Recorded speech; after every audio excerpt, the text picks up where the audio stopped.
Okay, Frauen im Mundart.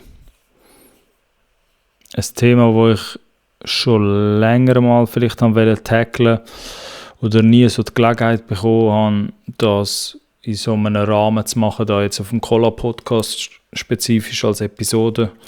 Ich weiss jetzt auch nicht, wie lange ich die Episode mache oder wie lange ich bei dem Thema bleibe, weil das auch wieder so ein bisschen ungeskriptet jetzt ist und ich da nicht grosse Sachen vorbereitet habe. Aber ich könnte gerade so gut jetzt mal anfangen mit dem, weil das auch nichts Abschliessendes wird in dem Sinn. Weil wenn ich sage Frauen im Mundart, meine ich damit generell mehr weibliche Stimmen, die Mundartmusik machen. Das ist ein sehr spezifisches Thema. Ich weiss auch, dass ich vielleicht gewisse Sprachen ausschliesse jetzt damit, indem ich das sage. Und ich eigentlich alle Episoden oder alles, was ihr da auf dem Cola-Podcast seht, möglichst versuche, so willkommend für jeden zu machen und jede wie nur möglich. Also egal, was du für eine musikalische Stilrichtung verfolgst oder einen Geschmack, wo du als Vorliebe hast, sage ich jetzt mal. Aber für heute müsst ihr ein bisschen nachsichtig sein, geht es mir wirklich explizit um das Thema weibliche Stimmen oder Frauen im Mundart. Weil ich davon noch viel zu wenig sehe.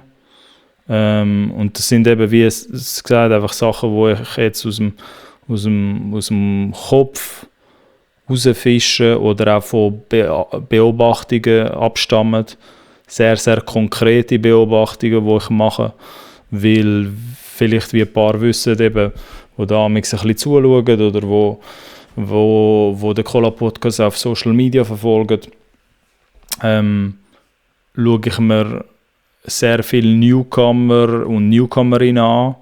Also ich schaue mir so ziemlich alles an, oder ich würde meinen, ich habe einen ziemlich guten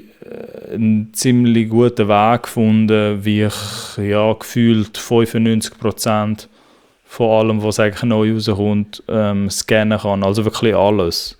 Von Leuten, die halt 50 Mann viele Listener sind, bis halt Top-Liga sozusagen. Und das ist jetzt halt eine von den Beobachtungen, die mir halt immer auffällt. Und das sind halt einfach vielleicht auch Fragen oder Inputs, die ich einfach so in den Raum werfe jetzt für die Episode. Weil ich habe nicht auf alles eine Antwort, auf gewisse Fragen, die ich da jetzt mit reinbringe. Oder gewisse Beobachtungen. Aber das sind jetzt einfach so ein bisschen Beobachtungen, wenn es um das Thema geht, Frauen, die Mundartmusik verfolgen.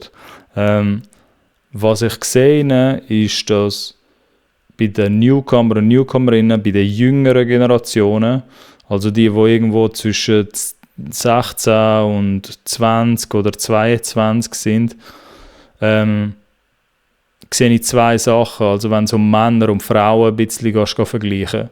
Wie gesagt, nicht gegeneinander. Ich versuche jetzt nicht irgendwie die beiden Geschlechter musikalisch irgendwie gegenseitig auszuspielen. Ich versuche mehr herauszufinden, wieso es im Moment zu wenig, meiner Meinung nach, zu wenig Mundart-Stimmen gibt, die weiblich sind oder von Frauen abstammen. Mundart-Songs oder Mundart-Projekte.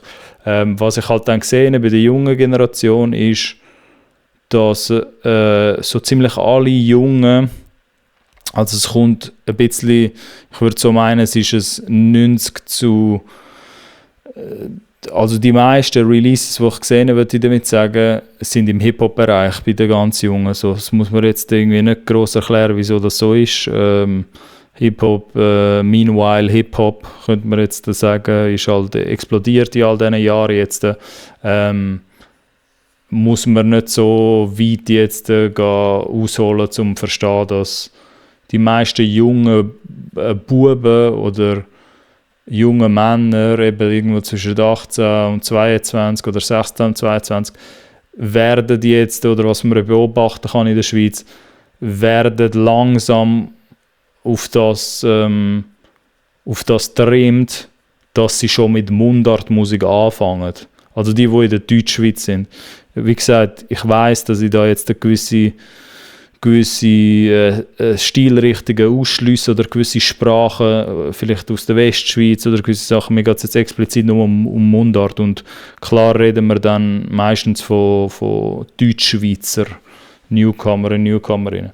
Und was man dort eben beobachten kann, ist, dass die meisten jungen männlichen Stimmen oder die meisten jungen Männer, die jetzt auf die Idee kommen, Musik zu machen, in der Deutschschweiz, die kommen ziemlich schnell auf den Nenner, ohne dass irgendjemand ihnen das erklären muss oder dass sie das irgendwie aufpicken müssen, dass sie tendenziell in die Richtung Mundart gehen, gerade von Anfang an, vom ersten Song an.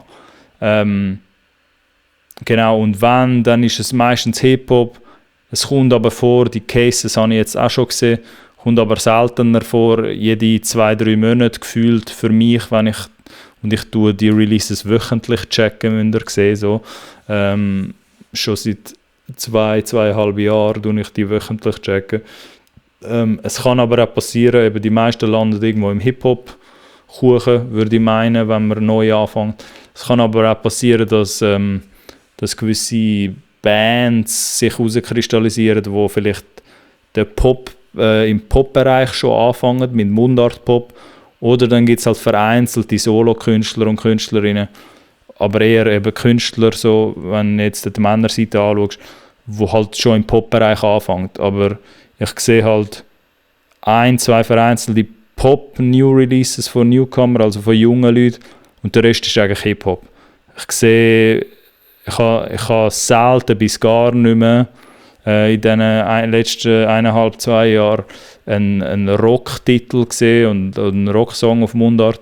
Und wenn, dann ist es halt so Pop-Rock gewesen. Halt ist es trotzdem, könnte man es irgendwie noch zu Pop dazu tun.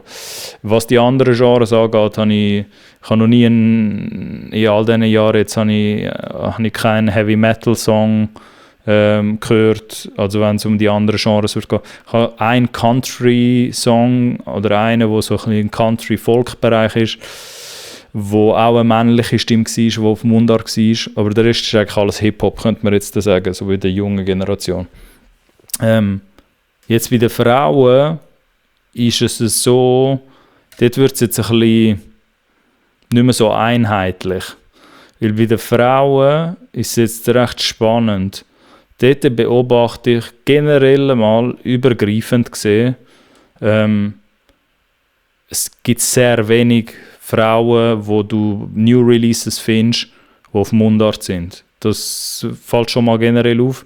Ich würde sogar sagen, das Verhältnis ist im Moment irgendwie auf jede, wie würde ich das jetzt am besten sagen, 9:1 oder nein, keine Ahnung, sagen wir, ich sehe 90%, wenn jetzt 100% alle neue Releases darstellen, die im Mundart rauskommen, dann sehe ich 90% Männer und 10% Frauen gefühlt. Also ich sehe genug junge Männer, die irgendwie Mundart verfolgen, aber ich muss mir wirklich Mühe geben, um mehr als 2-3 Releases zu finden von weiblichen Stimmen bzw. von Frauen, die Mundart machen innerhalb von einem Zeitraum von jetzt 1-2 Monaten, so sage ich jetzt mal.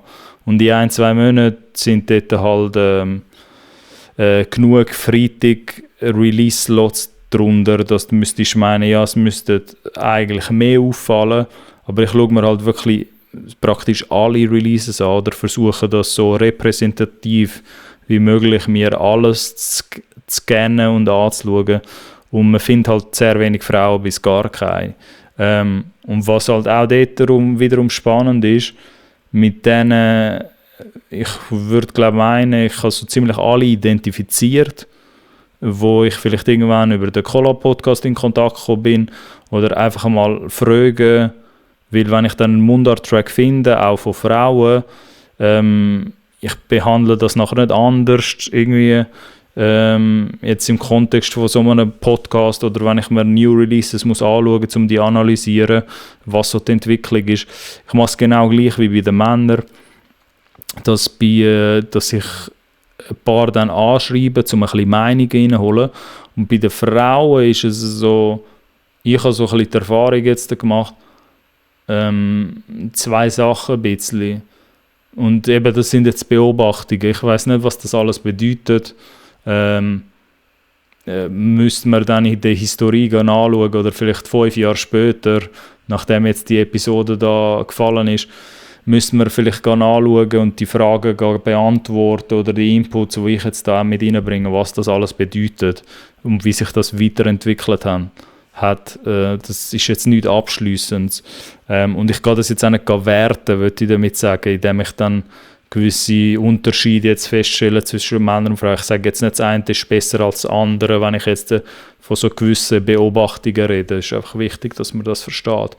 Aber es sind so 2, 3 Sachen, die dann auffallen, wenn ich jetzt mit Frauen rede, wo vielleicht ein Song, es passiert dann, dass sie vielleicht ganz, ganz neu sind, dass sie gerade irgendwie zu dem Zeitpunkt auf den Song stoßen, wo vielleicht ein Song draussen rausgekommen ist oder vielleicht 2 Songs bestenfalls, 2 Mundart-Tracks. Also wirklich ganz, ganz neue Artist-Profil. Und dann fallen so ein bisschen ein paar Sachen auf, wenn ich dann amix ein bisschen anschauen kann, über was sie kommunizieren oder wenn ich jetzt irgendwie mit denen connecten und sie selber ein bisschen befragen, einfach aus wissenschaftlichem Grund, so ein bisschen für den Cola-Podcast oder auch für meine geschäftliche Wissenschaftsarbeit, die ich da amix mache, im Hintergrund. Und da fällt halt auf, dass lustigerweise alle, glaube ich, ja, ich kann es ziemlich repräsentativ sagen, dass alle 7 bis 8 Frauen, weil viel, viel mehr sind es auch nicht. Also ich müsste jetzt meinen, es sind irgendwie im letzten Jahr sind es irgendwie 7, 6 oder 7. Ich weiß nicht, wie grosszügig ich jetzt bin. Ich müsste in den DMs anschauen, mit wem ich explizit geredet habe und die alle zusammenzählen. Aber lass es 6 oder 7 Frauen sein, effektiv. Im ganzen letzten Jahr, wo ich gesehen habe, die sind neu, ich habe noch nie etwas von denen gehört, von diesen Künstlerinnen, und die machen Mundartmusik. Es sind irgendwie 7 oder 8 maximal, also irgendwo bis 6 bis 8 müsste ich meinen, sind es. Effektiv Anzahl Frauen, mit denen ich geredet habe, wo ich gesehen habe, die sind neu, die verfolgen Mundart. Bei allen von denen, lass es jetzt eben, nehmen wir 7 jetzt für das Beispiel, wenn es 6 oder die 7 sind, bei allen denen haben alle gesagt, und dort hat man irgendwie ein Muster können erkennen. Alle haben restlos gesagt, ja, ich teste nur Mundart, ich mache eben auch englische Musik. Das ist so ein bisschen Beobachtung Nummer 1. Dass alle, wirklich alle, es hat keine gehabt, wo nicht Englisch irgendwann einmal in der Diskussion aufgebracht hat, weil ich dann amigs frage, es kommt ein bisschen darauf an, mit der Reihenfolge, wie ich auf das stoße. Wenn ich ein Artist-Profil finde von einer Frau, wo ein Mundart-Track aussieht und sonst nichts anderes, oder 1 oder 2 Mundart-Tracks, dann frage ich, und das ist so ein bisschen meine persönliche Befragungsmethode, so wie ich es mache, so. Das ist einfach wirklich mehr aus wissenschaftlicher Natur, aber die Leute, mit denen ich dann rede, die wissen, dass ich das einfach neutral aus beruflicher Neugierde frage für mich, um einfach ein bisschen besser über die Situationen Bescheid wissen und ein bisschen besser verstehen, eben, was in der Schweizer Musikkultur alles vor sich geht. Das ist halt, wie gesagt, meistens aus einer rein trockenen, wissenschaftlichen Natur.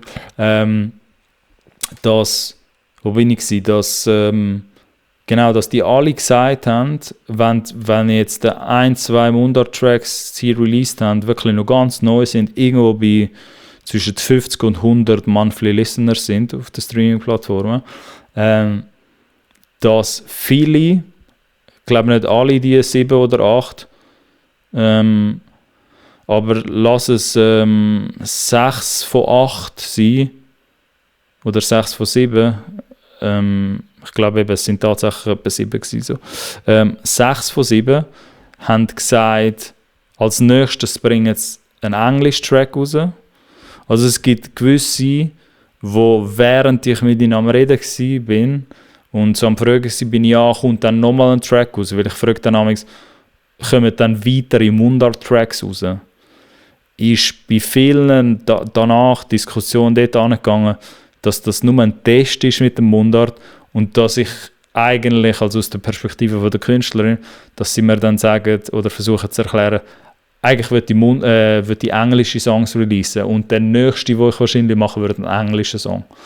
Das kann man beobachten oder habe ich können beobachten, dass das viel zurückkommt als Feedback. Oder was man jetzt auch beobachten im Moment, gibt es 2-3 Projekte, wenn man jetzt selber ein bisschen recherchiert tut und ein bisschen Ausschau haltet, finde ich auch noch spannend. Gibt es 2-3 Projekte, also spannend zum Beobachten. 2-3 Projekte, wo Frauen, wo die weibliche Stimme oder die Künstlerin ein grösseres Projekt macht, ein Album vielleicht oder ein EP, wo es Mundart-Tracks und englische Tracks drauf hat. Und wie gesagt, ich weiss jetzt nicht, was das alles bedeutet. Ich weiss nicht, ob das... Also ich habe ein paar Sachen, wo ich das Gefühl habe, weil bei den Männern, also ich würde es so sagen, vielleicht auch für Frauen, die da zuhören und die den Cola-Podcast ein bisschen interessiert, dass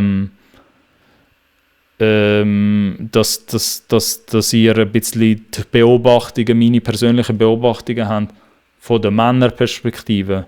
Ich habe wiederum sehr selten erlebt, wiederum bei den Männern in der gleichen Altersgruppe, also eben die jungen Generationen, weil, Achtung, ich rede auch von Frauen und Männern, die recht in einer ähnlichen Altersgruppe sind.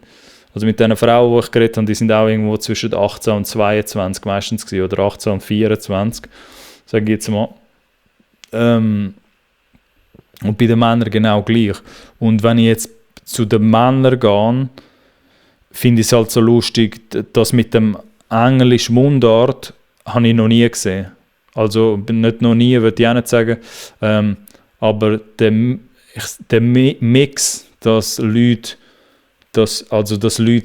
Männer zum Beispiel Anglizismen verwenden. Im Hip-Hop passiert das ja noch oft. Aber auch generell Pop, alles was halt popkulturell irgendwie genreübergreifend ist. Kann es vielleicht sein, dass man Anglizismen verwendet im Mundart-Song. Aber ich habe jetzt zum Beispiel nicht gesehen, dass die Unschlüssigkeit oder dass jetzt gewisse Männer mir gesagt haben, ja, ich bin mir aber nicht so sicher mit den Mundart-Songs, wo ich gerade am Releasen bin. Vielleicht mache ich demnächst mal einen englischen Track. Das habe ich so gut wie gar nie gesehen bei Männern, dass das als Feedback zurückkommt.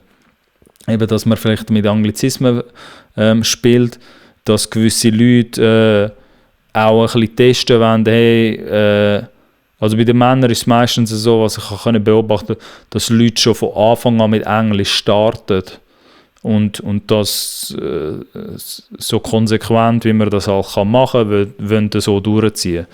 Die Realität, da gibt es dann ein paar harte Realitäten dahinter, wo aber jetzt nicht in die Episode reinpasst, weil das hat dann mehr mit Sprache, mit Konsequenzen zu tun, welche Sprache du verwendest, so in der Musik, und Leute, die halt konsequent sind, Leute, die nicht konsequent sind. Aber ich würde damit sagen, weil ich ja von Frauen, vom Verhalten geredet habe, wie weibliche Künstlerinnen mit diesen Mundart-Sachen umgehen und das mit dem Englisch und Mundart mischen.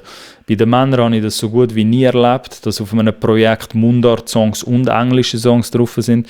Man versucht sich irgendwie dort an eine Sprache zu halten. Dort gibt es eher dann einfach Leute, die sagen, also männliche Stimmen, die finden, hey, eben, ich ziehe es von Anfang an entweder auf Englisch durch, vielleicht auch auf Hochdeutsch natürlich, gibt es auch ein paar, die das so testen. Oder ich bleibe halt beim Mundart, gerade von Anfang an. Und vielleicht gibt es am Anfang, bevor man releasen tut überhaupt, gibt es so ein bisschen kleine Tests, die man macht, aber vielleicht im Heimlichen, im Kämmerli sozusagen. Und sehr selten habe ich es wirklich gesehen, dass man von Mundart auf Englisch switcht, habe ich sehr, sehr selten gesehen. Also ich glaube, das kommt auch sehr wenig vor, effektiv, wenn man jetzt mich persönlich fragen würde. Was eher vorkommt, ist, dass Leute auf Englisch versuchen und dann irgendwann auf Mundart switchen, weil sie halt realisieren, dass Englisch zu schwierig ist, das langfristig aufrecht zu behalten. Aber bei den Männern, bei den jüngeren Generationen könnte man jetzt sagen, okay, starten sie eher gerade mit Mundart. Und ich weiss jetzt nicht bei den Frauen, die halt dann finden, ja, ich mische auch noch 3, 4, 5 Songs auf Englisch drin. Oder ich versuche mir auch noch den Weg offen zu lassen mit Englisch. Jetzt eben mit der Entwicklung, wo man jetzt kann sehen, was ich als Beispiel gemeint habe, dass es 2, 3 Projekte gibt von Frauen, die halt gewisse Mundart-Tracks machen, aber auch englische Songs teilweise releasen. Also auf dem gleichen Artist-Profil, nicht irgendwie unter verschiedenen Pseudonymen, meine ich jetzt, unter dem gleichen Künstlerprofil. Weiss ich jetzt auch nicht, nochmal, das sind jetzt einfach Inputs, die ich reinwerfe, spontan so. Ich kann mir halt vorstellen, oder ich komme dann auch auf den Gedanken, ich will ja wissen, wieso das passiert. Oder ich will wissen, wieso dann Frauen irgendwie finden, ja, ich switche jetzt doch auf Englisch. So. Und eben, ich kann das nicht werten, ich kann nicht sagen, das eine ist besser als das andere oder finde auch nicht, bei Sprachen eben versuche ich mich so gut es geht rauszuhalten aus dem, weil ich finde jetzt nicht, das ist Zeit und Ort zum Besprechen, in welcher Sprache man das jetzt machen soll, ist eine Diskussion für ein anderes Mal. So muss man jetzt da nicht mega offenlegen.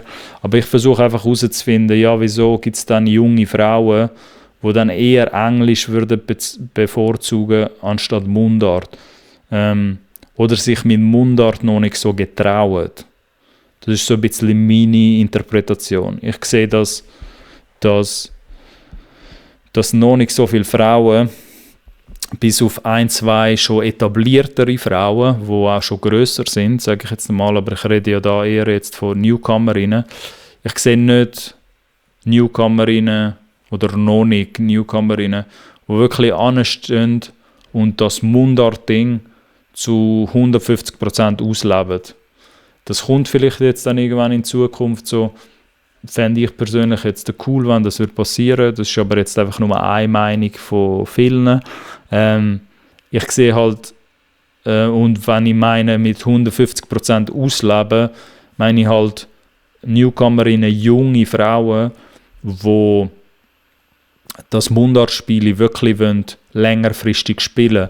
Und längerfristig spielen merken jetzt so Leute wie ich an dem, dass du halt mehr als nur 2, 3, 4 Releases versuchst im Mundart, also Song-Releases und halt vielleicht grössere Projekte, 2, 3 Projekte released hast in dieser Sprache und ab irgendeinem Zeitpunkt zeigt es mir dann, okay, easy, du willst, egal jetzt, ob du Mann oder Frau bist natürlich, eine männliche Stimme oder eine weibliche Stimme so in diesem Musikgame, aber eine gewisse Release-Anzahl zeigt es mir auch ein bisschen, okay, du willst das ein bisschen länger spielen, das Spiel. Und bei den Frauen habe ich jetzt noch halt leider noch keinen Case gesehen, bei den jüngeren Frauen, wo halt das vielleicht jetzt schon lang genug machen oder wo genug grosse Diskografie entstanden ist, dass sich dass ich bei den jüngeren Generationen jetzt gerade gesehen, okay, die wird das weitermachen, weil was man jetzt halt kann beobachten ist, dass entweder gewisse Newcomerinnen mit Englisch, gerade von Anfang an mit Englisch starten, oder gewisse sich getrauen, auf Mundart 3-4 Songs zu releasen und nachher aber auch noch eben versuchen, Songs auf Englisch zu machen, weil sie vielleicht eher mit dem Englischbezug angefangen haben. Und eben, ich versuche mir das dann auch mal zu erklären, wieso ist der Englischbezug da oder der Englischbezug stärker als der Mundartbezug. Und es ist auch wahrscheinlich nicht etwas, wo man sich nur einfach so mit es liegt nur an diesem Fakt oder so. Also es sind sicher viele verschiedene Komponenten, die dort drin spielen.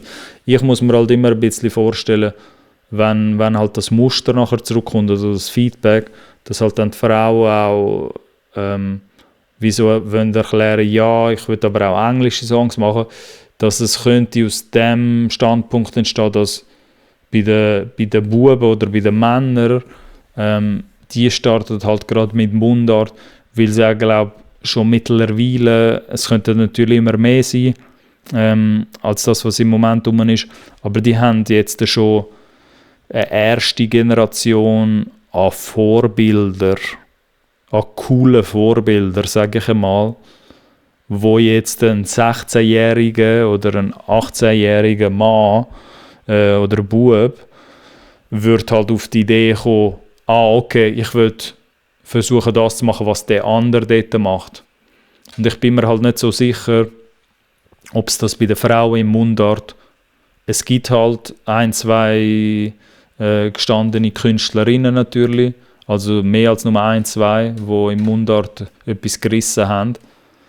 Aber ich glaube, es sind so wenig Mundart-Cases, weibliche Mundart-Cases, leider, muss man sagen, entstanden in den letzten 10-15 Jahren jetzt gefühlt, dass jetzt das 16-jährige Mädchen oder die 18-jährige, wo jetzt einen neuen einen Bezug wird aufbauen zum Musizieren, kann ich schon sehen, dass man nicht gerade sofort an Mundart Stimmen denkt als Vorbild, sondern halt eher zu den englischen Sachen geht, beziehungsweise zu den amerikanischen oder zu den internationalen Sachen. Sogar auch zu den deutschen Sachen kann ja dann auch passieren. Aber wenn wir jetzt bei dem bleiben, dass ich so einen Trend gesehen, dass es Frauen gibt, die halt Mundart, aber auch englisches Zeug abfeiern, kann ich schon verstehen, dass wenn ich jetzt vielleicht die meisten von diesen Beispielen überfrage, die 6 oder 7 Frauen Beispiele, mit denen ich geredet habe jetzt im letzten Jahr oder bis jetzt, kann ich schon verstehen, dass viele von denen vielleicht irgendwie, lass es halt Künstlerinnen sein im Pop-Bereich oder so ein bisschen im Soul-, R&B-Pop-Bereich, dass die Stilrichtungen, die halt dominant waren in den letzten 5, 6, 7, 8 Jahren, kann ich schon verstehen, dass die meisten von denen halt dann englische, internationale Referenz als Beispiel geben, wenn ich jetzt würde fragen, ja, wer sind denn deine musikalischen Vorbilder? Und nicht unbedingt Mundart-Künstlerin. Weil man versucht sich ja immer ein bisschen, das ist jetzt halt eher ein bisschen Marketing, wo ich da mit reinbringen kann, aber man versucht sich ja immer ein bisschen mit diesen Leuten zu identifizieren, die halt gleich sind wie du oder die ähnliche Sachen verfolgen oder einen ähnlichen Mindset haben. Oder es geht bis hin zu, die sehen halt so aus wie ich oder die repräsentieren das Gleiche, wie ich repräsentiere. Und ich habe schon gesehen, wie dann junge Frauen eher auf englische Beispiele kommen, also auf englische musikalische Beispiele, die sie halt cool finden und dann das versuchen zu imitieren am Anfang. Oder von dem kommen dann zum Beispiel auf Instagram Frauen, die versuchen englische Covers nachzusingen oder nachzuspielen. Von dem kommt halt so ein bisschen der Trend, weil am Anfang ist halt Songwriting natürlich nicht gut genug. Auch im Englischen ist es noch viel, viel schwieriger, dass man irgendwie gute eigene Songs testet. Und dann sehe ich, wie das passieren kann, dass man halt das nächste Beste, was man machen kann, um diesen Künstlerinnen näher zu sein oder diesen Vorbildern, die man hat, ist halt ihre Songs zu covern. Weil man halt die Noten kann irgendwie aus dem Internet holen und das halt kann nachspielen und nachsingen, so im besten Fall. Und eigentlich schnell, das kommt halt dazu, aber das ist eher etwas, was mit Covers zu tun hat. Das hat jetzt nichts mit Frauen und Mundart zu tun oder Frauen, die englische Musik interessiert. Es hat eher mit Covers zu tun, dass man halt relativ schnell auch gute Resultate kann erzielen kann. Weil wenn man halbwegs gut singen kann und sich halt meistens passiert es, dass man sich halt einen Hit aussucht, wo man covern auf seinem Instagram-Profil oder was auch immer, ist man ziemlich schnell mal bei einem guten, bei einem guten Resultat, so, weil der Song ist schon grossartig war vorher, man singt ihn halt nach und ich habe auch gesehen, dass nachher entsprechend relativ schnell oder kurzfristig gutes Feedback zurückkommt von Leuten, die das sehen, weil es gibt recht viele da draussen, die halt auf englische Covers stehen oder irgendwie englische, ja jetzt Schweizerinnen oder Schweizer, die halt irgendwie Covers gut nachsingen können von englischen oder amerikanischen Songs. Und dann kann ich auch sehen, dass du ziemlich schnell mal gute Resonanz bekommst oder Leute, die finden, hey, ist toll, was du gemacht hast, mach nochmal ein Video zu dem anderen Song und covere doch auch noch den anderen Song. Und dann ist man wie so von einem Songcover zum anderen geht man und von dort ist dann die Brücke auch nicht mehr so gross, dass ich jetzt nachvollziehen und verstehen kann, dass man dann sagt, ja, die ersten Songs, die ich releasen will, die sollen auf Englisch sein. Weil man hat halt eben viel mehr englische Vorbilder oder Vorbilder in dieser Sprache und nicht so viel im Mundart. Ich bin jetzt da halt mit dem Collab-Podcast oder auch mit diesen Diskussionen, die ich habe, würde ich halt auch herausfinden, natürlich, wieso das alles so ist. Ich würde aber auch herausfinden, wie man mehr Frauen, weil ich bin halt für Gleichgewicht. Ich bin für Ausbalancieren. Ich bin für möglichst objektiv alles oder alles, was halt gut ist, alle, die halt stattfinden in dieser Schweizer Musikkultur, bin ich dafür, alles möglichst gleich gut zu fördern und mitzuprägen können, beziehungsweise mitzugestalten und halt ausbalancieren. Ich bin nicht für weiterhin, dass es so bleiben soll, wenn ich jetzt so Sachen feststelle wie 90% der Newcomer sind halt männlich und männliche Stimmen und nur 10% von diesen New Releases sind von Frauen, bin ich nicht wirklich dafür, dass es so bleiben soll. Im Idealfall ist das irgendwann ein gleichmäßiger 50-50-Anteil. Klar, bei gewissen Sachen, die man jetzt da versucht zu fördern oder so, sind so viele Komponenten und Faktoren im Spiel, dass vielleicht ein Gleichgewicht zwischen zum Beispiel irgendwie in gewissen Stilrichtungen, dass man das nie hundertprozentig neutral kann machen oder irgendwie das Gleichgewicht da ist von 50-50 jetzt oder was auch immer. Aber dass ich definitiv verstehe und die Episode ist vielleicht so ein bisschen ein Anlauf, aber wirklich auch nicht abschliessend, sage ich jetzt mal, weil ich habe da nicht alle Antworten auf meine eigenen Fragen, die ich da jetzt in den Raum werfe.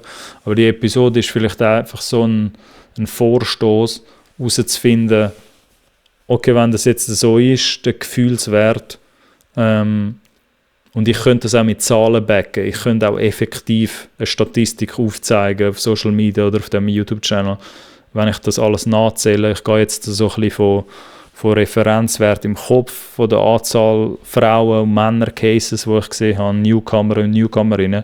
Aber ich könnte das auch mit Zahlen belegen, dass ich dann effektiv könnte könnte aufzeigen, dass es im Moment eben gefühlt 90% von den New Releases sind männliche Stimmen und 10% sind weibliche Stimmen im Mundart. Ich rede jetzt wirklich spezifisch von Mundart, von nichts anderem. Und die Episode ist halt vielleicht einfach ein Vorstoß zum herausfinden für die Zuschauer oder die Zuschauerin, die das jetzt ein bisschen interessiert, ein bisschen herauszufinden, ja, wie kann es dann dort hingehen oder wieso ist das jetzt so, dass es wenig Frauen sind, wo jetzt den Mundart-Songs verfolgen, und wie kann man das vielleicht allenfalls fördern oder ein bisschen gleichmäßiger gestalten. Ich habe vorher mal gesagt, dass ich das Gefühl habe, einer der Komponenten oder einer der Faktoren, wieso das so ist, könnte gut sein, dass Frauen oder jüngere Frauen, die einen Bezug zur Musik aufbauen wollen, eher sich internationale Vorbilder raussuchen, weil es dort halt mehr weibliche, starke und coole Stimmen gibt, sage ich jetzt mal. Und mit stark meine ich halt, dass die Songs, die rauskommen, auf einem sehr, sehr hohen Level sind, und dort international gibt es halt die Diskussion nicht mehr, wenn man jetzt Amerika und US anschaut, weil dort müsste ich meinen, gibt es im popkulturellen Bereich gefühlt jetzt mega viel, also dort gibt es nicht mehr, das Gleichgewicht ist dort müsste ich jetzt meinen, zwischen Songwriterinnen und Songwriter oder zwischen Künstler und Künstlerinnen. Ich kann jetzt auf the top of my head kann ich mindestens genauso viele Frauen aufzählen, weibliche Künstlerinnen, wie männliche Künstler im popkulturellen Bereich, die jetzt im Moment relevant sind. So. Da gibt es jetzt nicht irgendwie so ein 90-10-Verhältnis, wie man das da irgendwie mit Mundartgefühl jetzt im Moment hat. Aber wenn jetzt das eine wäre, okay, sie haben halt mehr Vorbilder, internationale Vorbilder, und wegen dem bist du vielleicht auch eher, tendierst dazu, mit englischen Songs anzufangen. Merke ich zum Beispiel auch als zweite Komponente, aber eben, ich weiß nicht, was das bedeutet, und ich weiß jetzt auch nicht, wie gut oder schlecht das ist, das habe ich mir jetzt noch nicht beantwortet. Oder geht das jetzt auch nicht werten. Aber was ich merke, ist, wenn man zum ersten Mal dann auf die Frauenbeispiele stößt, oder ich jetzt auf die stoße, wo 1-2 Mundart-Songs draussen haben und nichts anderes, also wirklich noch nicht viele Releases, dass was die Männer dann anders machen, um ein bisschen die andere Perspektive hineinzubringen, was die Männer in der gleichen Altersgruppe anders machen, oder die Musiker, die Newcomer, sagen wir jetzt Newcomer, weil nicht jeder von denen sieht sich als Musiker, dass die schon sehr, sehr früh viel besser vernetzt sind. Und was meine ich mit besser vernetzt? Man sieht das, man kann das ein bisschen beobachten, dass wenn man vielen folgt, also wenn man jetzt ein Account wäre auf Social Media, wo jetzt, nehmen wir jetzt auf Instagram zum Beispiel, wo jetzt den meisten Newcomer und Newcomerinnen folgt, würde man merken, dass auch mega unbekannte, ganz, ganz kleine männliche Künstler, also irgendwo Leute auch zwischen 50 und 150 monthly Listeners, auch Leute, die irgendwie 1-2 Songs released haben, dass die schon sehr früh auf ihrem Social-Media-Kanal der richtige, oder was heisst der richtige Leute, aber ihren Leuten folgen, also im Camp, aber auch schon viel vernetzter an die Sachen angehen, dass sie halt auch schon wissen, hey, das sind die anderen Mundart-Künstler auf dem und dem Level. Also irgendwie Leute bei 5000 monthly Listeners, vielleicht Leute bei 20.000 monthly Listeners. Und dass es irgendwie mehr die Runde macht, habe ich so das Gefühl. Bei den Buben, bei den jüngeren männlichen Stimmen, dass dort irgendwie schneller die Runde macht, hey, es gibt noch in diesem Kanton gibt es noch die und die Mundart machen. Klar ist das auch, kann man das auch bei den Männern beobachten, dass die auch alle noch viel vernetzter könnten sein, beziehungsweise alle Musikschaffende hier in der Schweiz könnten noch viel, viel vernetzter miteinander sein. Es gibt halt das Kantönli-Denken oder wie würde man das nennen, dass Leute halt in ihrem eigenen Camp meistens bleiben und nicht über den Tellerrand raus schauen. Das passiert bei Männern und Frauen so. Das ist, da gibt es keinen Unterschied zwischen den Geschlechtern. Aber es gibt gewisse Männer, wo dann, oder halt bei den Newcomer, wo man das kann beobachten kann, dass die irgendwie schneller mehr vernetzt sind irgendwie untereinander. Und bei den Frauen, bei den Social Media Accounts, also wenn man jetzt wirklich von sehr ähnlichen Beispielen wird ausgehen, gleiche Altersgruppe, gleiche Anzahl von Releases, die bis jetzt rausgekommen sind, einfach auf der weiblichen Seite von den Mundart-Releases oder von den Künstler-Accounts und auch gleiche Anzahl oder etwa eine gleiche Range Monthly Listeners, sage ich jetzt mal. Wenn man dann dort auf den Instagram-Account schauen oder auf den Social-Media-Account, merkt man bei den Frauen, die ähnlichen bzw. gleichen Bekanntheitsgrad haben wie ein paar von diesen männlichen Newcomer, dass die meistens außerhalb von ihrer kleineren Clique, mit denen sie halt angefangen haben, vielleicht jetzt Musik machen oder ein Camp haben, und wenn sie nicht schon zu einem Camp gehören und eher alleine unterwegs sind, dann sieht man dort halt sehr wenig vernetztes, also die Connections oder die Brücken sind einfach oftmals nicht da. Und ich weiß jetzt nicht, das könnte man dann wiederum auch aufbrechen auf 1000 Teilkomponenten, an was das jetzt liegt. So, ich habe das Gefühl, es passiert schon, und das habe ich auch ein paar Mal irgendwie kommuniziert oder versucht, allen so ein bisschen mitzugeben. Was mir spontan so einfällt, habe ich das Gefühl, dass die Männer oder die Buben dann dort einfach schneller in das Studio-Ding reinkommen, dass sie zusammen ins Studio gehen und es dort dann schnell mal so etwas kann werden wie so ein Boys Club, wo halt Frauen zum Beispiel, wo halt auch Interesse hätten vielleicht an Mundartmusik oder das zu verfolgen, egal in welchem Genre du jetzt unterwegs bist, dass es halt schwierig ist, dort so die Wand zu durchbrechen, wenn man jetzt müsste von einem durchbrechen, wenn man es überhaupt so müsste anschauen, aber so oder das Sensibilisieren, dass man jetzt eben in dem Boys Club überhaupt willkommen erscheint als Frau, ist dann, glaube ich, ein schwieriger Gedanke immer noch für viele, die halt dann ein bisschen jünger sind, weil klar jetzt, wenn du jetzt halt irgendwo zwischen 18 und 22 bist, kann ich jetzt verstehen, dass meistens willst du halt irgendwie mit deinen Homies etwas machen oder die Frauen wiederum wollen irgendwie mit ihren Kolleginnen etwas machen. Man versucht dann meistens irgendwie mit den gleichgesinnten Freunden oder Freundinnen unterwegs zu sein und die Buben dort durch, die halt irgendwie einen Bezug aufbauen zur Musik oder in das Musikgame einsteigen, bei denen kann man einfach beobachten, die sind dann viel schneller irgendwie in dem vielleicht zu connecten über Instagram oder was auch immer und dann gerade ins Studio zu gehen.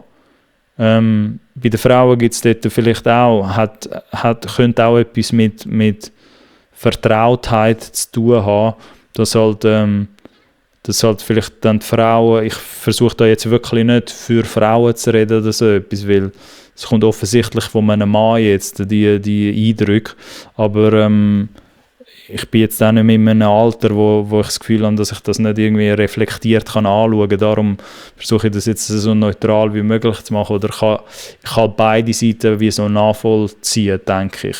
Auch wenn ich jetzt natürlich aus einer männlichen Perspektive rede, aber ich versuche da jetzt auch nicht irgendwie sagen, so ist das wahrscheinlich, so denken sich die Frauen das. Aber ihr merkt auch, darum ist es jetzt auch nicht so einfach, so Episoden zu machen, sage ich jetzt mal, weil man versucht da jetzt auch nicht ja, irgendwie für irgendwie ein Geschlecht zu reden, beziehungsweise ja, Leute haben halt den Hang dazu, das nachher zu flippen und irgendwie so zu drehen, dass man das Gefühl hat, man versucht es zu werten und sich gegenseitig ausspielen oder so. Aber ich hoffe, die Zuschauer und Zuschauerinnen, die jetzt die Folge da interessiert oder das Thema interessiert, verstehen, dass ich das irgendwie nur da gute Absichten habe und einfach versuche zu verstehen, nichts anderes, und versuche das so neutral irgendwie anzugehen wie möglich und halt beide Seiten können zu verstehen. Aber was ich auch will sagen ist, dass vielleicht dann Frauen, das sind dann spontane Eindrücke, dass Frauen vielleicht auch nicht oder noch so eine gewisse Befangenheit dann haben, zu sagen, ja, ich gehe jetzt mit den Jungs ins Studio oder so, weil vielleicht reagiert man dort halt auch anders als Frau oder muss dort auf andere Sachen vorsichtig sein. Habe ich ja auch schon alles gehört, irgendwie Storys, dass dann Buben oder Männer sich nicht benehmen können im Studio oder eben, weil du halt immer nur mit den Homies im Studio gsi bist, hast vielleicht nicht so ein einladendes Verhältnis dazu, wenn du jetzt sagst, ja, sollen da noch Frauen irgendwie, sollen da jetzt auch noch sein und so. Auch wenn ich jetzt nicht meine Jungs, blöd gesagt, die jetzt da zuschauen, unter den Bus werfen, es geht mir nicht um das natürlich. Aber ich habe schon gesehen, wie so ein Boys Club mäßig, wie man sich das so aufbauen kann, dass es halt für Frauen, ohne dass man jetzt darüber reden muss, weil keiner von diesen Männern, glaube ich, wenn man als Frau jetzt wirklich Interesse hat und würde sagen, hey, können wir mal zusammen ins Studio gehen, glaube ich, dass die allerwenigsten würden absagen natürlich nie aus frauenfeindlichen Gründen. So. Also ich glaube nicht, das ist so das Allerletzte, was dann in den Sinn kommt. Ich glaube, es wird halt oft nicht darüber geredet. Darum entstehen vielleicht so Vorurteile, dass man dann das Gefühl bekommt, vielleicht als Frau, ja, man ist gar nicht eingeladen zu dieser Party. Oder als Frau, weil man dann halt irgendwie sagt, ja, die 4 Jungs gehen jetzt da ins Studio und sounden alle zusammen, hat man halt ein bisschen das Gefühl, ja, das ist nicht so inclusive, weil oftmals eben im Mundartbereich, würde ich jetzt meinen, gibt es halt dann noch zu wenig Frauen, dass du dann das Gefühl hast im Studio, ja, es sind gleich viele Frauen wie Männer dort. Weil ich glaube, was jetzt das Szenario oftmals könnte sein, ist, dass halt auf eine Frau im Studio, die interessiert wäre am Mundart, und hoffentlich werden es dann irgendwann auch noch mehr, so, weil ich das gerne würde sehen, ich persönlich. Auf eine Frau folgen aber irgendwie vielleicht 4 Männer, so in der gleichen Studio-Session, wenn man jetzt von einer Studio oder 3 Männer oder so, wenn jetzt das Verhältnis ist. Und ich verstehe schon, dass dann als Frau könntest meinen, ja, das ist mir alles too much, wenn ich jetzt wenn ich eben da einfach das 5. Rad am Wagen bin von so einem Boys Club, wo halt eher so ein bisschen, ja, jungsmässig da im Studio am Viben sind und so, und irgendwie als Frau muss man vielleicht sich zuerst mal daran gewöhnen, ja, was ist überhaupt mein Platz dort, was ist dann nochmal alles viel schwieriger, wenn man von Newcomer redet, egal ob jetzt Mann oder Frau natürlich, dass man so das Gefühl, dass man sich noch selber finden muss im Studio und das sowieso schon eine komplizierte Phase ist, und der Druck kommt dann noch dazu, dass vielleicht dann als Frau, wenn dann die einzige Frau bist in so einer Studio-Session, wenn man jetzt so von einem Standard-Level ausgeht, am Anfang noch, dass man sich sowieso schon selber finden muss, und dann muss man aber gleichzeitig auch noch seine Position finden oder seinen Platz finden, in einer Studio-Session, die halt eher so aussieht, als wäre es gerade von Männern dominiert in diesem Mundartbereich. So. Aber ich würde gar nicht wählen, dass halt dass ich das nie ausbalancieren kann. Darum mache ich auch so Episoden oder stelle ich mir die Fragen oder interessiert mich das auch. Weil ich jetzt nicht wählen, dass Frauen, die sich für Mundart interessieren, also junge Frauen, dass die immer das Gefühl jetzt haben für die nächsten paar Jahre, dass das Verhältnis immer so bleibt, dass man jetzt oftmals in einer Studio-Session die einzige Frau ist und irgendwie drei andere Männer oder einfach immer das Verhältnis grösser ist, dass es mehr Männer gibt, die halt Interesse haben, ins Studio zu gehen. Aber das ist sicher etwas, was auffällt, dass ich merke, dass die Frauen dann meistens eher alleine unterwegs sind.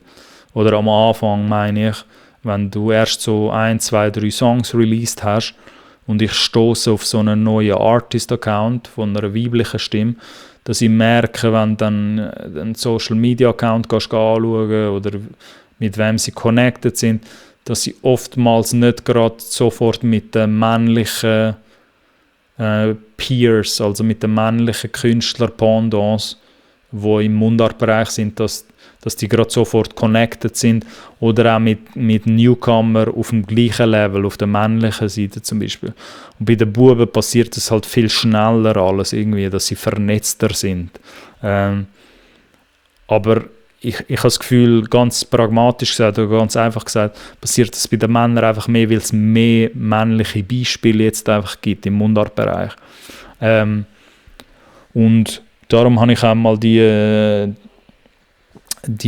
Story gebracht oder ein bisschen darüber philosophiert, dass ich es eben auch so wichtig finde an dieser Stelle, dass man das nicht forcieren muss natürlich, weil man sollte irgendwie nie etwas erzwingen, aber es kann schon ein bisschen ein Vorstoß oder ein Vorsatz kommen von denen, eben, wer auch immer sich jetzt auch angesprochen fühlt oder auf der männlichen Seite, wo halt findet, hey, ich und meine Homies sind im Studio und es sind dann immer andere Männer, die dort dabei sind, dass man schon den Vorsatz nehmen oder den Vorstoß, dass wenn man im Kollegenkreis auch Kolleginnen hat, die vielleicht einfach noch nicht den Bezug irgendwie aufgebaut haben zu so einem Studioleben, aber das eigentlich gerne mal würden testen, dass man das auf jeden Fall irgendwie, dass man so Signal irgendwie versucht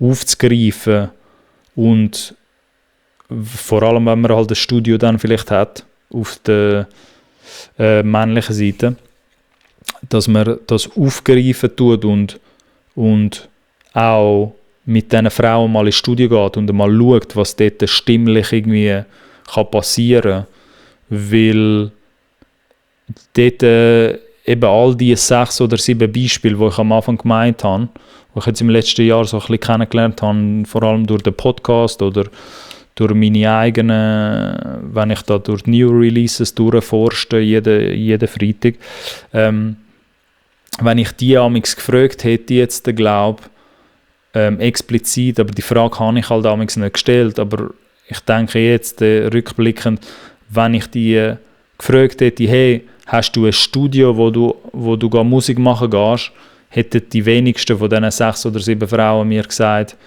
ja, sie sind mit dem und dem vernetzt und sie haben das und das Studio zur Verfügung und können immer dort rein. Bei den Buben wiederum, im gleichen Alter, auf dem gleichen Level, auf dem gleichen Künstlerlevel, die können wir dann meistens gerade ziemlich schnell und auch schon nach 1, 2 Songs, die sie released haben, sagen, ja, ich bin bei dem und dem im Studio und der ist der DJ von dem und der ist der Produzent, der mit dem und dem schon zusammengearbeitet hat.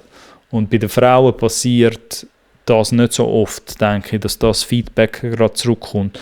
Und vielleicht muss man dort diese Brücke versuchen zu schliessen. Ich sehe jetzt in gewissen Kantonen passiert das, dass gewisse Künstler, Label-Kollektiv oder so Kollektivgruppen, wo irgendwie vielleicht schon ein Independent-Label haben oder dann so mehr in einer Gruppe arbeiten von so einem Camp, wenn man es jetzt so sieht, dass jetzt das ein oder andere Mal auch passiert, dass man dort Frauen reinlässt, blöd gesagt. So.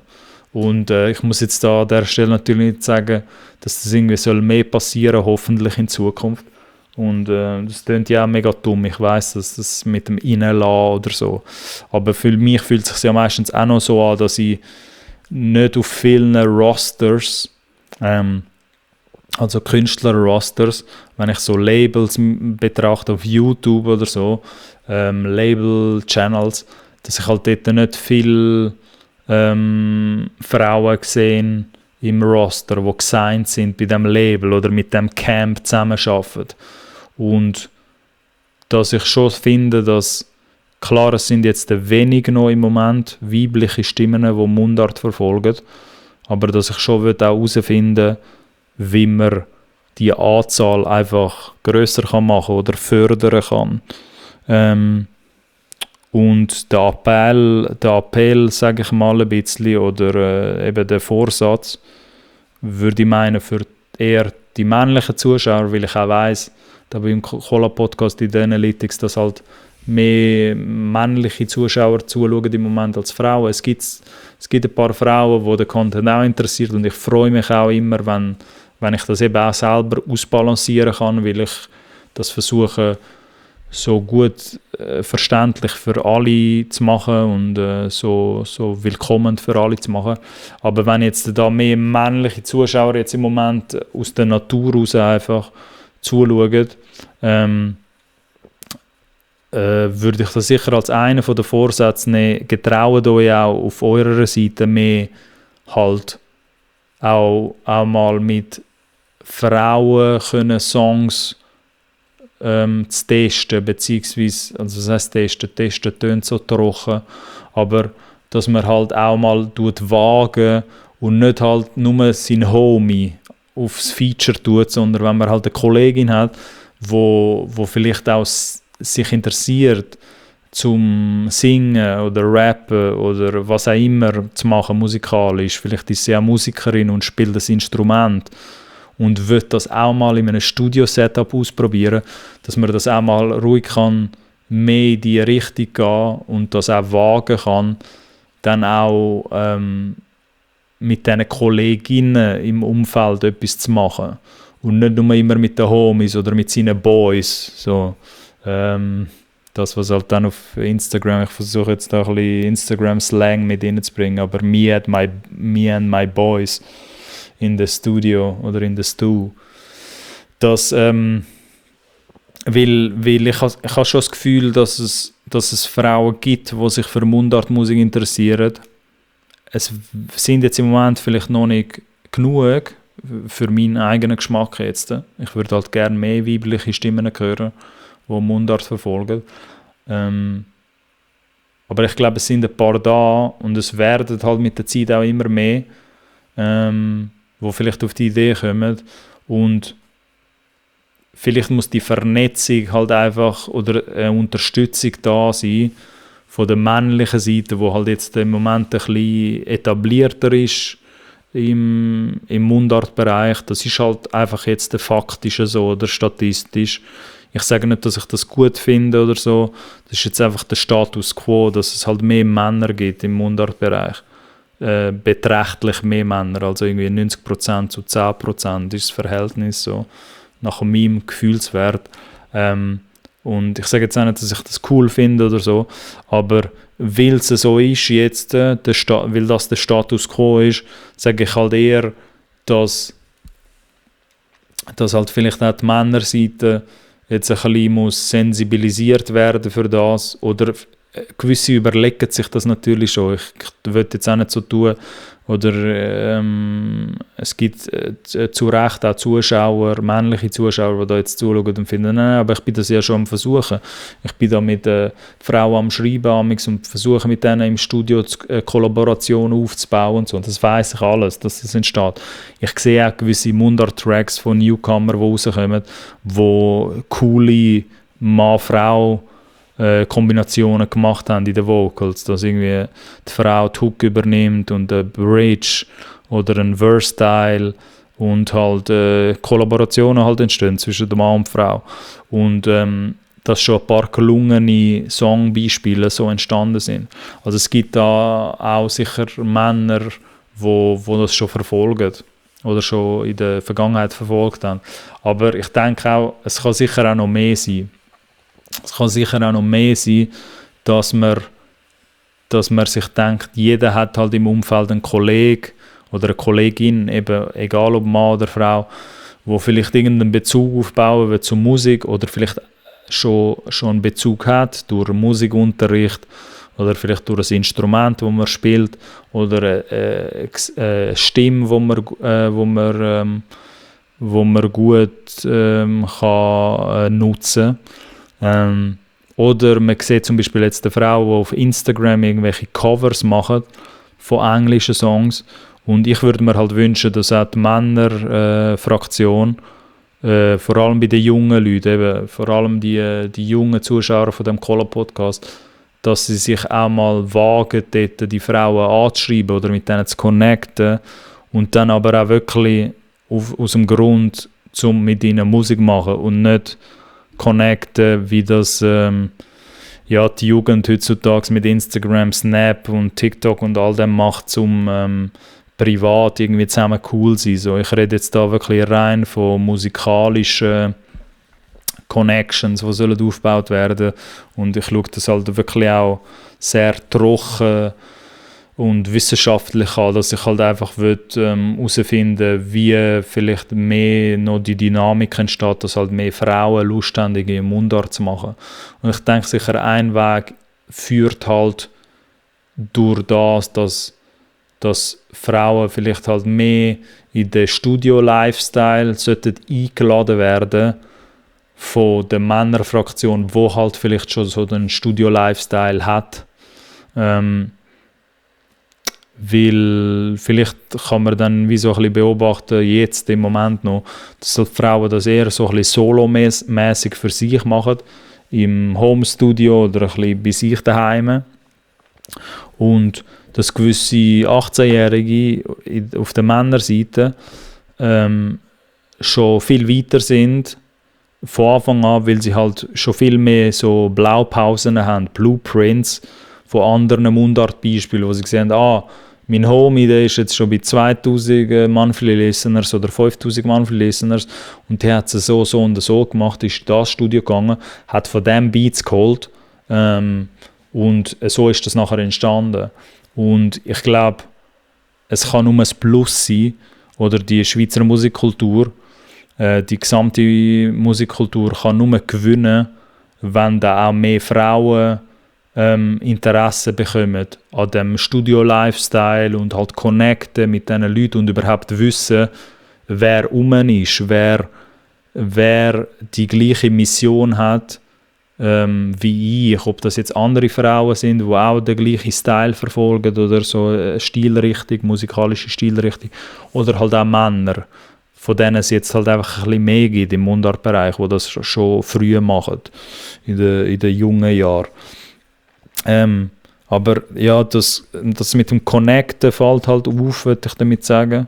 Das ist sicher so eine Komponente, dass die Frauen irgendwie mehr so ein bisschen ihr eigenes Ding schieben und nicht gerade sofort in so ein Camp-Ding einsteigen, was aber nichts Schlechtes muss bedeuten. Eben, ich kann wiederum Frauen verstehen, wo da auch nicht in etwas reingehen wollen, in so eine Camp-Mentalität, die halt eher so ein bisschen, sich anfühlt wie ein Jungsclub. So. Das kann ich wiederum verstehen. Oder dass es dort schwierig ist, ein bisschen seine Position zu vertreten. Wenn man nicht irgendwie andere Frauen auch noch sieht, die das auch machen. Weil das war dann auch das Lustige gewesen, wenn ich amigs mit diesen Frauen geredet habe, die Mundart machen. Die haben halt alle voneinander nicht gewusst. Zu dem Zeitpunkt, wo ich amigs mit ihnen geredet habe, ist es, oder ich glaube jetzt beim letzten Beispiel oder bei den letzten 2 Beispielen, ist es vorgekommen, dass sie glaube voneinander gewusst haben. Aber vor einem Jahr hatte ich auch schon Diskussionen mit gewissen Frauen, wo halt 3, 4 verschiedene Frauen, die halt Mundart verfolgen. Aber das Witzige halt immer für mich war, ich halt die anderen Beispiele halt kennt, weil ich mir halt eben möglichst repräsentativ versuche, alle Beispiele anzuschauen, alle Songbeispiele, die rauskommen.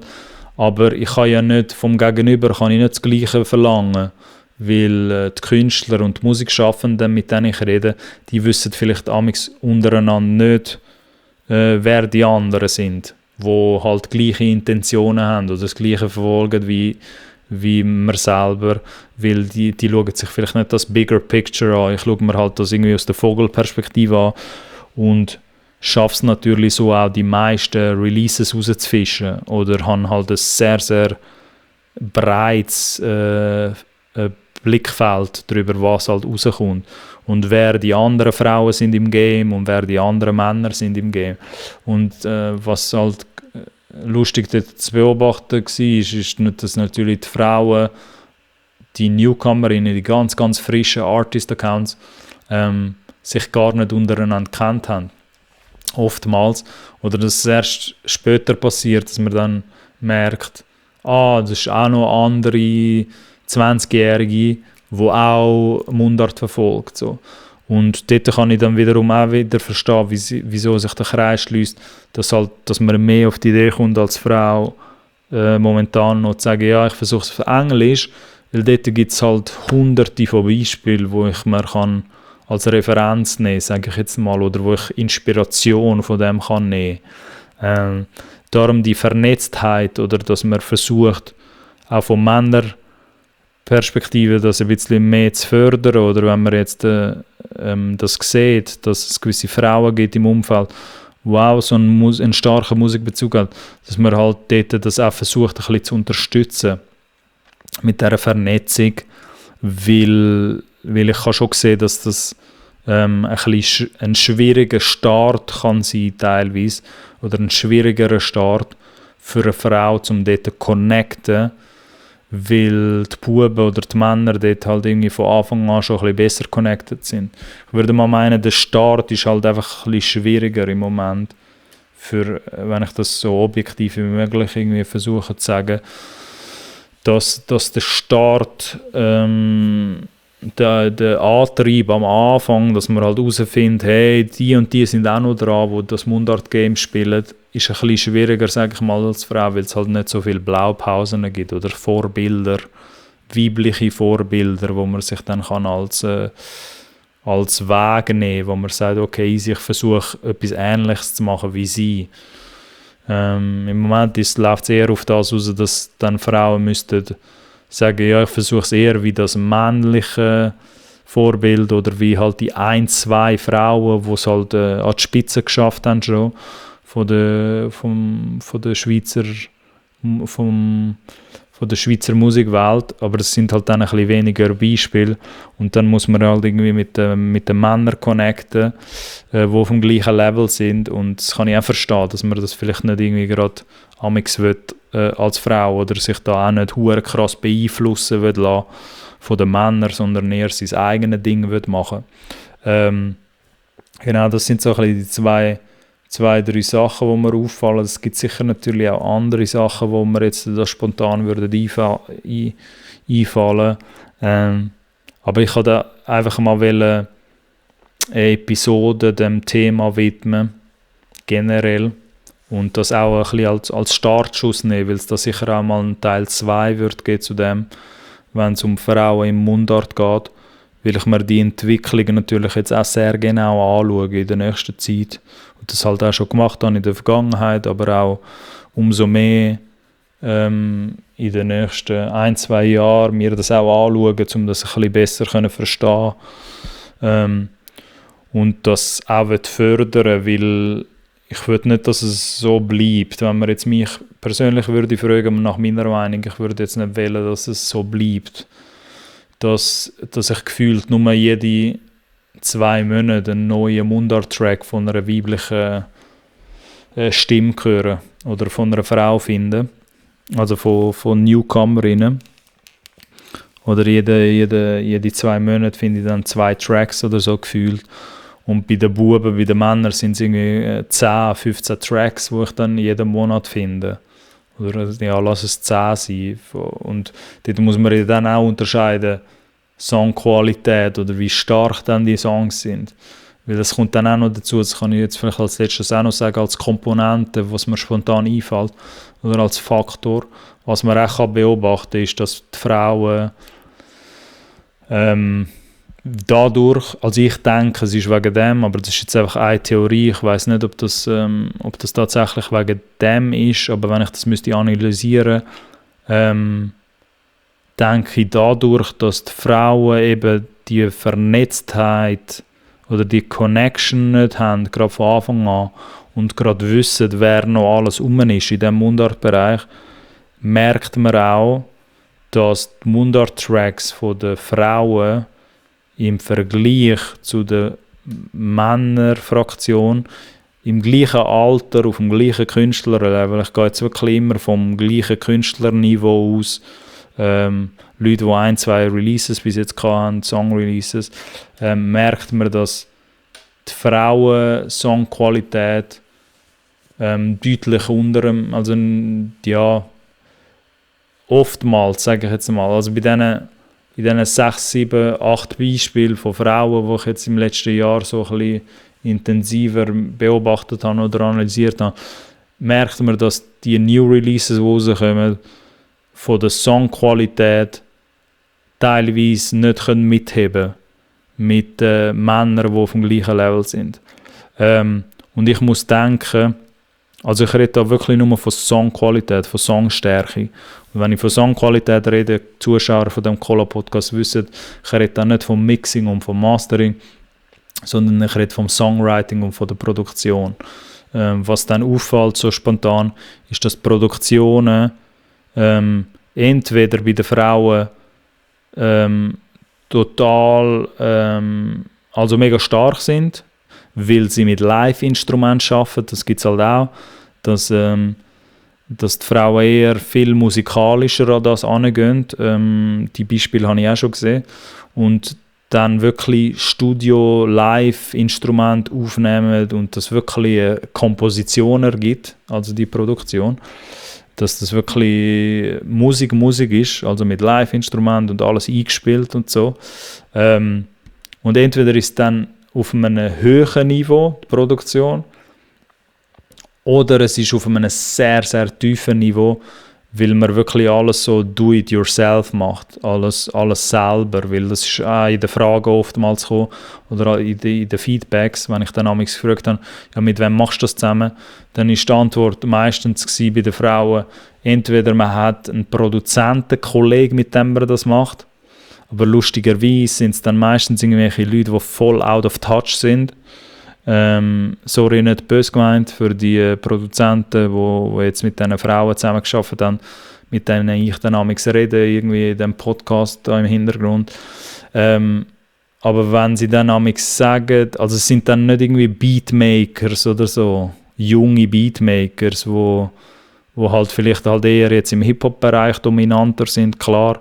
Die Beatmaker-Welle oder die neuen Produzenten, die jetzt dafür kommen, die meisten von denen interessieren sich halt für Hip-Hop und lustigerweise sind es dann aber, sagen die Frauen, geben sie mir halt nicht so einen Namen, wo halt die Männer, die Künstler, die männlichen Künstler mir durchgeben, dass sie sagen, ja, ich bin mit dem und dem Beatmaker am Arbeiten.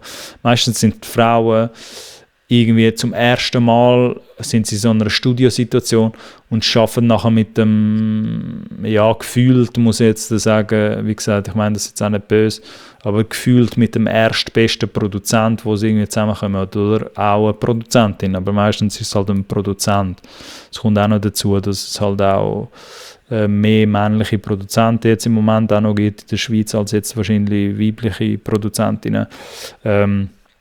Und es kommt dann auch noch dazu, dass man halt dann mit einem Produzenten zusammenarbeitet als Frau, aber lustigerweise, die sie mir halt dann auch genannt haben, du merkst halt ziemlich schnell für Leute, die jetzt auch in der Beatmaker-Szene sich das ein bisschen anschauen, das sind dann meistens irgendwelche Producers, die halt irgendwie im Pop-traditionellen Bereich sind und also recht out of touch sind irgendwie mit dem, was halt wirklich abgeht bei den ganz Jungen. Du merkst es natürlich, wenn du danach wirst fragen, ja, wie alt ist dann der Produzent, mit dem du zusammen schaffst. Wenn sie dann irgendwie sagt, ja, das ist ein 35- bis 40-Jähriger, ja, also ich bin jetzt auch nicht mehr der Jüngste natürlich, wenn jetzt die Leute da zuschauen, die mein Alter kennen, aber ich verstehe, also ich bin ja nicht auf den Kopf gefallen, ich verstehe ja, dass es einen Unterschied gibt, wenn du jetzt mit einem 18-jährigen Beatmaker zusammen schaffst, der jetzt halt die neue Soße hat, wo der geilste, neueste Sound hat, oder ob du halt mit dem 40-jährigen zusammen schaffst, wo halt wo jetzt halt nicht mehr der heißeste Sound hat, wo jetzt gerade nicht mehr am Zeitgeist gerade ist. Auch wenn ich jetzt nicht würde sagen, es gibt natürlich gibt es ein paar 35-plus Produzenten da draussen, wo immer noch mithalten können mit den Jungen und wenn nicht bessere Produktionen anbringen, gibt es natürlich alles, weil mit dem Alter kommt dann hoffentlich auch die Erfahrung. Aber ich finde es halt lustig zu beobachten, dass die Frauen dann oftmals mit Produzenten zusammenarbeiten, die halt voll nicht in dieser Soße drin sind oder voll nicht dabei sind im Geschehen, so, wo halt gerade der heisse Zeitgeist wäre und dass man das dann auch merkt in den Songproduktionen, bei diesen Mundart-Tracks von diesen Frauen. Weil man merkt, dass es dann nicht der angesagte Sound ist oder halt nicht der Sound, wo im Moment popkulturell die meisten verfolgen. Aber klar gibt es da wahrscheinlich dann auch musikalische Unterschiede, dass halt eine Frau vielleicht völlig anders an einen Song angeht als ein Mann. Dort gibt es auch noch Unterschiede, wo da jetzt ein bisschen Zeit würde sprengen, wenn ich da in das auch noch reingehe. Ich habe zum Beispiel auch gehört, eine Anekdote kann ich dazu sagen, oder so eine Beobachtung von mir mit meiner Analyse, dass das Feedback dann teilweise war bei den Frauen, eben das mit dem Live-Instrument oder dass man jetzt mehr Zeit investiert, glaube ich, für einen individuellen Song, weil man halt nicht so mit Beatmakers zusammenarbeitet oder sich noch nicht an das gewöhnt hat, an den Prozess, dass man jetzt ein Beatpack zugeschickt bekommt mit irgendwie 15 Beats und man halt eher so einen Song von Grund auf aufbauen will, greift man vielleicht dann als Frau, wo so den neuen Mundart-Shit versuchen, greift man halt nachher zu Musiker und Musikerinnen, die halt dann ins Studio eingeladen werden und die nehmen halt dann mit der Gitarre alleine auf oder irgendwie mit was auch immer für Instrument, mit dem Klavier, mit dem Piano und macht nachher wirklich halt so eine Live-Instrumentierung und das natürlich allein schon so einen musikalischen Unterschied kann geben, wie man halt an den Song angeht. Das habe ich halt gemerkt, dass alles ein bisschen als Feedback zurückkommt. Weil bei den Buben wirst du jetzt, oder bei den Männern, um dort ein bisschen die Brücke zu schlagen, weil ich finde das wichtig mit denen, auch wenn das jetzt eine Episode ist über Frauen im Mundart, in dem Mundart-Game, ich weiß jetzt noch nicht, wie ich die Episode betitle, aber es geht wahrscheinlich dann in die Richtung. Auch wenn es jetzt um Frauen mir eher geht, jetzt da spezifisch, würde ich dennoch die Männerbrücke aufschlagen oder beide Welten zeigen, um halt eben die Connections zu machen. Und weil die Feedbacks von mir oder die Beobachtungen, die hat niemand gehört bis jetzt. Oder nicht so im Detail. So, das ist jetzt da in dieser Episode, wird das exklusiv eingefangen sozusagen. Und die Seiten jeweils, die Männerfraktionen, die Frauenfraktionen, mit denen ich geredet, die haben das jetzt auch nie so in dieser Form gehört, wie ich das versuche zu beschreiben. Und ich versuche das jetzt so gut es geht, irgendwie aus der Erinnerung ein bisschen rauszuholen. Aber das basiert halt alles auf Gespräche, auf intensive Gespräche, die ich kann und längere Gespräche und auch Fragen, die ich gestellt habe und Songs, die ich mir da jede Woche halt anhöre von diesen Leuten. Und darum finde ich es auch wichtig, dass man so ein bisschen die Brücke kann hoffentlich aufbauen oder gewisse Gedanken kann teilen, die vorher nicht so geteilt worden sind. Darum, das mit der Produktion, eben fällt mir dann einfach so auf, dass bei der Frau ist dann vielleicht eher so, dass die auf der Suche sind nach Live-Instrumentierung und Musiker, die ihnen Sachen einspielen können. Und bei den Buben, bei den Männern auf dem gleichen Künstlerlevel, eben irgendwo bei 2-3 Songs, die man erst released hat, dort habe ich das Gefühl, ist es schon viel, im Marketing gibt es den Begriff streamlined, also Streamlining, wenn der Prozess schon mega ausgebaut ist oder ausgebildet ist, dass es, oder trimmt ist vielleicht das bessere Wort, dass der Prozess schon mega darauf trimmt ist, dass die allerwenigsten mir würden beantworten, wenn ich die gleiche Frage würde stellen, würden die 18- bis 22-Jährigen, kann ich sehr stark vermuten, würden die meisten 9 von 10 würden mir sagen, nein, ich lasse mir Beats schicken. Oder ich gehe, vielleicht die eine oder andere sagt dann noch, ich gehe mit dem Producer XYZ oder mit dem Beatmaker gehe ich explizit ins Studio, aber das ist, glaube ich, eher nachher ein Level drüber, wenn man dann merkt, Beats schicken lassen von 15 verschiedenen Beatmakers oder auf YouTube die ganze Type-Beats suchen, ist dann vielleicht irgendwann auch nicht mehr das Wahre und dann wird man halt irgendwie individuelle Customized Beats, mit denen man dann ins Studio geht, mit diesen Producers. Aber dass die meisten Buben sich oder Männer sich dann und ich sage das auch nicht wertend oder abwertend, wenn ich Buben sage. Ihr müsst aber schon verstehen, dass natürlich mit 18 ist dann so, ja, ist man natürlich noch in dem Film, wo wir jetzt sehr, sehr jung unterwegs sind, so jetzt aus meiner Perspektive, aber es ist jetzt kein Diss oder so, das soll auch niemand irgendwie falsch verstehen.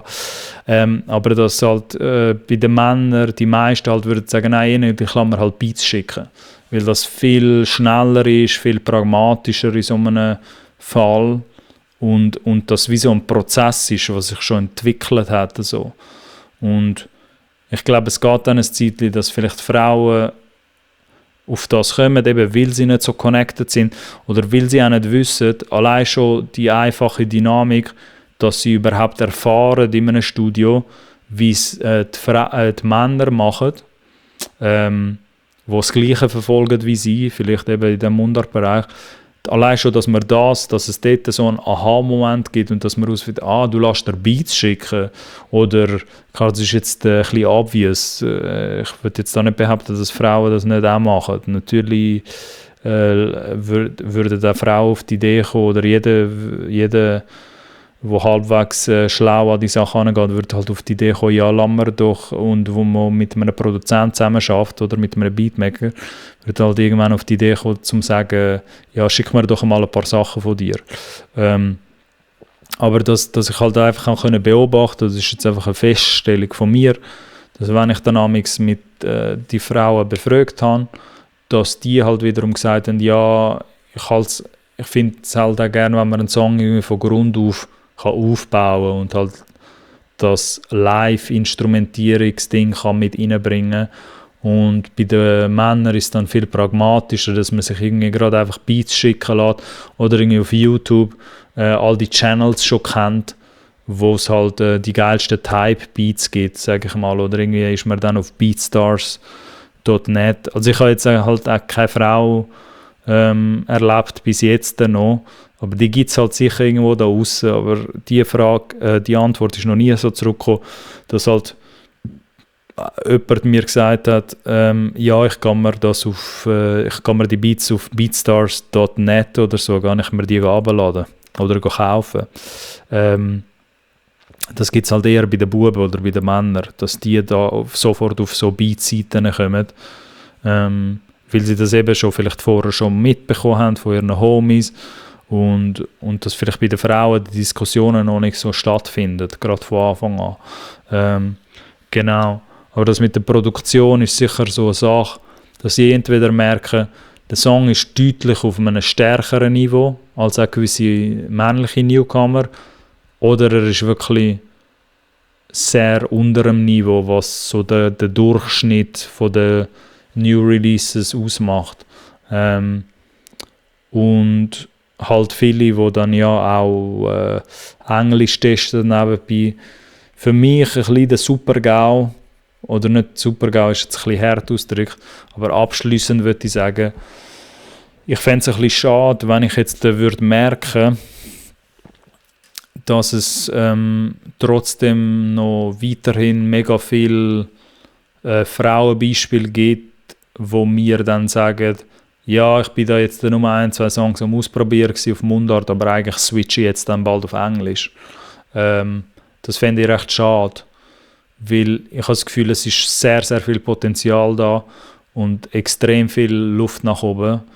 Und ich versuche da jetzt auch nicht zu übertreiben, unnötigerweise, weil es ein bisschen biased könnte wirken, dass ich halt finde, ja, ich mache da Folge über Frauen im Mundart-Game und will natürlich das auch fördern, darum kann das auch mega subjektiv jetzt rüberkommen, aber ich würde sagen, dass, wo bin ich stehen geblieben, dass die Mundart abschliessend, genau, jetzt zum Abschluss finde ich meine Worte wieder nicht. Kann natürlich auch passieren, da in so einer spontanen Folge. Aber genau, dass die Antwort hoffentlich nicht auf alle Ewigkeit jetzt wird sein, hey, das war eigentlich nur ein Test mit diesen 2-3 Mundart-Tracks, ich switche jetzt halt auf Englisch. Eben genau, weil es gibt noch so viel Luft nach oben und so viel Potenzial auf der Frauenseite, dass geile Mundart-Tracks entstehen, Mundart-Songs oder Projekte, dass ich das sehr schade finden würde, wenn jetzt die Frauenfraktion das Gefühl bekommt, nein, das wird halt gar niemand da aussen, irgendwie Mundart-Style. So, ich versuche es halt lieber auf Englisch, gerade von Anfang an, oder switch irgendwann einmal auf Englisch. Weil ich habe das Gefühl, es gibt sehr wohl genug Leute, die nach dem lechzen oder das wollen, oder das mehr wollen. Lechzen ist jetzt vielleicht ein bisschen der falsche Begriff in diesem Kontext, habe ich jetzt gerade gemerkt.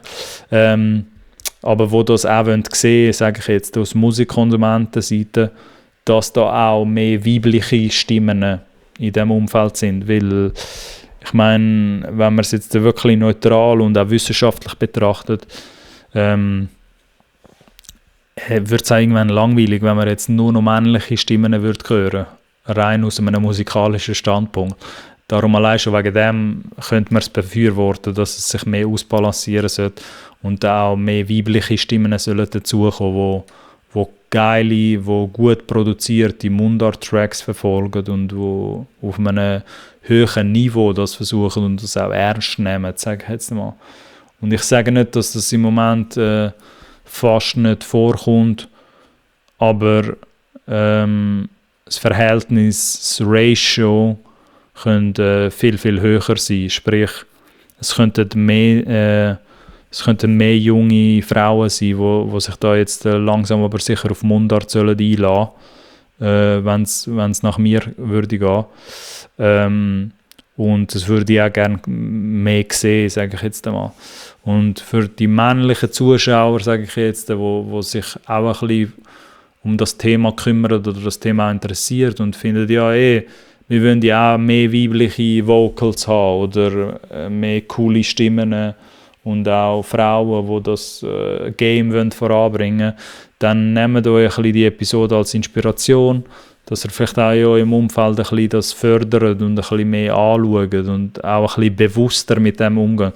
Ich sage jetzt auch nicht, jeder soll da den Ding anfangen zu spielen, den Moralapostel und das eben versucht irgendwie zu forcieren oder so etwas, aber dass man einfach ein bisschen bewusster mit dem umgeht, dass man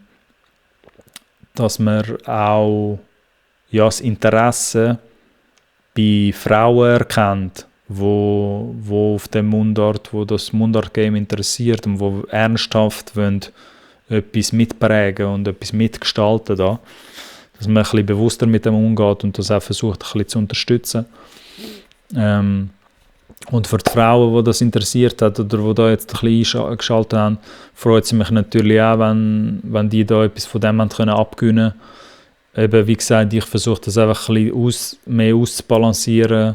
Ich versuche es aber auch gleichzeitig zu verstehen, wieso es so ist, wie es ist. Und was man vielleicht daran verbessern könnte oder optimieren könnte. Darum, die das verfolgen, die halt auch Mundart verfolgen, spezifisch das Thema, das ich da jetzt gebracht habe in dieser Episode, machen weiter, also die Frauen jetzt, die da jetzt explizit zuschauen, machen weiter. Der Cola-Podcast ist auf jeden Fall auch für euch da, sage ich jetzt einmal. Der ist nicht nur für all die Buben da oder für die Männer, die da interessiert zuschauen, sondern auch für Frauen, die irgendwie Mundart interessiert oder wo einfach interessiert, irgendwie einen Bezug zu finden für die Schweizer Musikkultur.